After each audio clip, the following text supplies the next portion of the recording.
अगर आपको ज़रा सा भी संदेह है कि आप किसी तरह के कैंसर के शिकार हो रहे हैं, तो आपको घबराने की ज़रूरत नहीं है।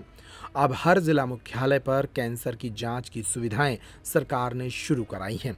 जांच यदि समय पर हो तो इलाज भी समय पर शुरू हो जाता है और कैंसर जैसे रोग से आप आसानी से बच सकते हैं। छतरपुर ज़िले की ही बात कर लें, यहाँ हर महीने लगभग 10 से 12 मरीजों में कैंसर निकल रहा है और ये तब संभव हुआ जब समय पर लोगों की जांच हो रही है। छतरपुर में कैंसर की नोडल अधिकारी डॉक्टर श्वेता गर्ग ने इस बारे में विस्तार से बात की। उन्होंने बताया कि वे अब तक छतरपुर में 1500 से ज़्यादा लोगों में कैंसर डायग्नोस कर चुकी हैं, जिनमें लगभग 900 महिलाएं हैं। महिलाओं में स्तन कैंसर की समस्या तेजी से बढ़ रही है, लेकिन कैंसर के दूसरे रोगी भी सामने आ रहे हैं। उन्होंने पैप्टिक टाइम के माध्यम से तमाम दर्शकों से कहा है कि वे घबराएं नहीं, बल्कि जिला मुख्यालय आकर अपनी आशंकाओं की जांच कराएं।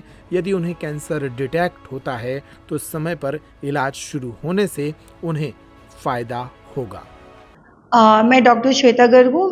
मैं ब्लड बैंक प्रभारी और पैथोलॉजी प्रभारी हूँ जिला चिकित्सालय में, और साथ ही साथ में कैंसर नोडल अधिकारी भी हूँ। तो मतलब कैंसर ऐसा नहीं है कि पहले नहीं था, कैंसर तो पहले भी था, लेकिन हो सकता है कि शायद पहले डायग्नोसिस इतनी ज़्यादा नहीं बन पाती थी, पेशेंट्स की, मरीज़ों की डायग्नोस नहीं हो पाते थे। अभी अभी क्योंकि डायग्नोसिस बहुत ज़्यादा होने लगी है। जैसे मैंने खुद ने ही अभी तक 1500 से 2000 मरीज़ों की मैं डायग्नोसिस कर चुकी हूँ अलग-अलग टाइप के कैंसर की।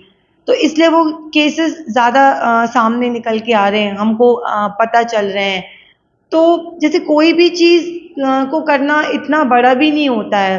सबसे जो टफ़ काम होता है किसी भी बीमारी के इलाज में, वो होता है डायग्नोसिस बनना, मतलब बीमारी का पता करना। ये पता करना कि मरीज़ को बीमारी क्या है, और जब एक बार डायग्नोसिस बन जाती है अच्छे से, तो उसका इलाज करना बहुत आसान हो जाता है। तो जो कैंसर, और ख़ास तौर से कैंसर का इलाज, जो कैंसर का इलाज होता है, वो पूरा उसकी डायग्नोसिस पे निर्भर करता है कि कौन से टाइप का कैंसर है, फिर वो किस स्टेज में है, और वो शरीर में कहाँ तक मतलब फैल चुका है। तो इसके हिसाब से जो हिस्टोपैथोलॉजिस्ट होता है, जो cancer diagnosis specialist pathologist doctor होता है, उसकी रिपोर्ट तैयार करता है। फिर इसके हिसाब से, इसी रिपोर्ट के आधार पे कैंसर का इलाज होता है कि सिर्फ सर्जरी से काम चल जाएगा, कि रेडियोथेरेपी भी देनी पड़ेगी, या साथ में कीमोथेरेपी भी देनी पड़ेगी। इसलिए कैंसर के सक्सेसफुल ट्रीटमेंट में, इलाज में सबसे बड़ा जो रोल होता है, वो होता है पैथोलॉजिस्ट का, जो कि कैंसर की डायग्नोसिस करता है और उसकी एकदम सटीक रिपोर्ट बना के देता है।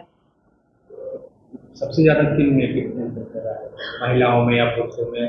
कौन-कौन सी कैंसर फैल रही है?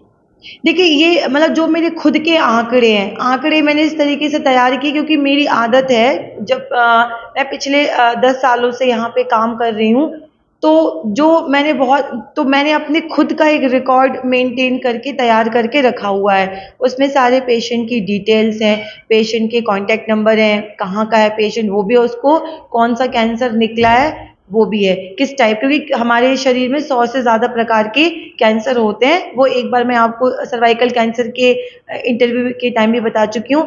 तो जो मैं एक दिन स्टडी कर रही थी, मैंने अपने सारे पेशेंट्स की मैं रिव्यू कर रही थी, तो मैंने यही देखा कि महिलाओं में कैंसर ज़्यादा है। अगर मान लीजिए मोटा-मोटा 1500 कैंसर केसेस की हम बात करें, तो उसमें से आप मान के चल सकते हैं कि 900, करीबन 900 कैंसर की जो मरीज़ हैं वो महिलाएँ हैं, और बाकी के बचे हुए पुरुष हैं। और ऐसा नहीं कि सिर्फ महिलाओं, पुरुषों या वृद्ध लोगों में ही कैंसर होता है, कैंसर बच्चों में भी होता है। उनको हम बोलते हैं चाइल्डहुड कैंसर, मतलब जो बचपन से ही होते हैं। जैसे एक केस एक बार मैंने 2 साल के बच्चे में कैंसर की डायग्नोसिस करी थी। उसको सॉफ्ट टिश्यू सार्कोमा नाम का एक बहुत ही खतरनाक वैरायटी का कैंसर होता है, वो मैंने डायग्नोस किया था। तो जो मेरे खुद के आंकड़े हैं, तो उसके हिसाब से महिलाओं में कैंसर के केसेस थोड़े से ज़्यादा हैं। तो अभी पेशेंट भी कुछ दिन पहले ही आया था, उसको पता भी नहीं था कि कैंसर है, महिला थी। जी हाँ, अभी मुश्किल से 3-4 दिन पहले की बात है, तो एक करीबन 45 साल उनकी एज है, वो महिला मेरे पास आई, तो उन्होंने बोला कि उनके राइट ब्रेस्ट में गठान महसूस होती है। तो उन्होंने पहले सर्जरी वाले डॉक्टर को दिखाया, तो फिर वो जांच के लिए मेरे पास आई। जो मैं पहले जो कैंसर के डायग्नोसिस में जो पहला जो प्राइमरी जो टेस्ट होता है वो होता है FNAC, fine needle aspiration cytology. तो अगर किसी पैथोलॉजिस्ट को बहुत ज़्यादा अनुभव है तो वो एफएनएसी की जांच में ही कैंसर की एकदम एग्जैक्ट रिपोर्ट दे सकता है। तो मैंने उनको सजेस्ट किया, एक्चुअली वो मेरे पास 15-20 दिन पहले आई थी, तो मैंने उनको बोला कि नहीं आप तुरंत, उनको मैंने मतलब बहुत इंसिस्ट किया कि आप तुरंत जांच करवाइए एफएनएसी की। बट वो उनके घर में कुछ काम था तो वो चली गई। फिर 15 दिन बाद वो आई, तो मैंने फिर उनको बोला कि नहीं आपको तो जांच करानी ही पड़ेगी। तो उनको लग रहा था कि वो एक बार बचपन में गिर गई थी, तो जैसे मतलब ठीक है, लोगों में इतनी जागरूकता नहीं होती है, तो वो पास्ट में जो हो चुका रहता है उससे चीज़ों को कनेक्ट करते हैं। तो मैंने उनको समझाया कि नहीं ऐसा नहीं होता है, ये वो आप उसको ऐसा कोरिलेट कर रहे हो।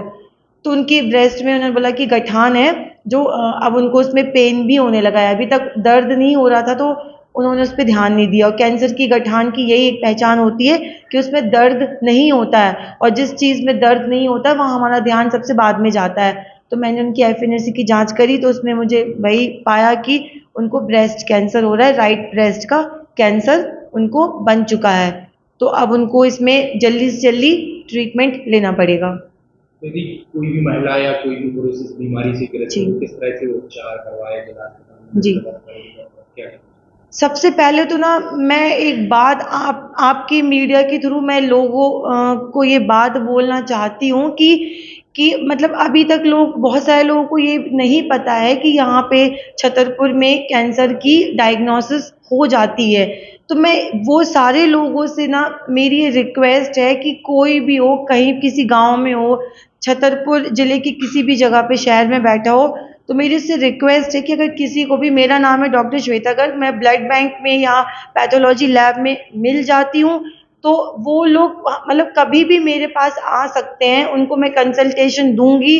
अगर उनको कैंसर का कुछ भी थोड़ी सी भी संभावना लग रही है तो वो लोग आएँ मेरे पास, जांच कराएं, क्योंकि बहुत सारे लोगों को नहीं पता है कि यहाँ पे कैंसर की डायग्नोसिस हो जाती है। तो वो लोग ना भटकते रहते हैं, बहुत टाइम तक तो भटकते रहते हैं, फिर उनको कुछ समझ नहीं आता है, तो वो लोग बाहर दूसरे शहर चले जाते हैं। वहाँ पे उनका, क्योंकि बड़े-बड़े शहरों में बड़े-बड़े हॉस्पिटल्स में इतनी जल्दी चीज़ें नहीं होती हैं, वहाँ पे भी समय लगता है। तो ऐसा करके बहुत सारा जो कीमती वक़्त जो होता है, बीमारी को पहचानने में, वो निकल चुका होता है, वो खो जाता है। तो मैं सबसे यही रिक्वेस्ट करना चाहूँगी कि आप लोग मेरे पास आइए, मैं आपको कभी भी अवेलेबल रहूँगी, आप मुझे कॉल करिए,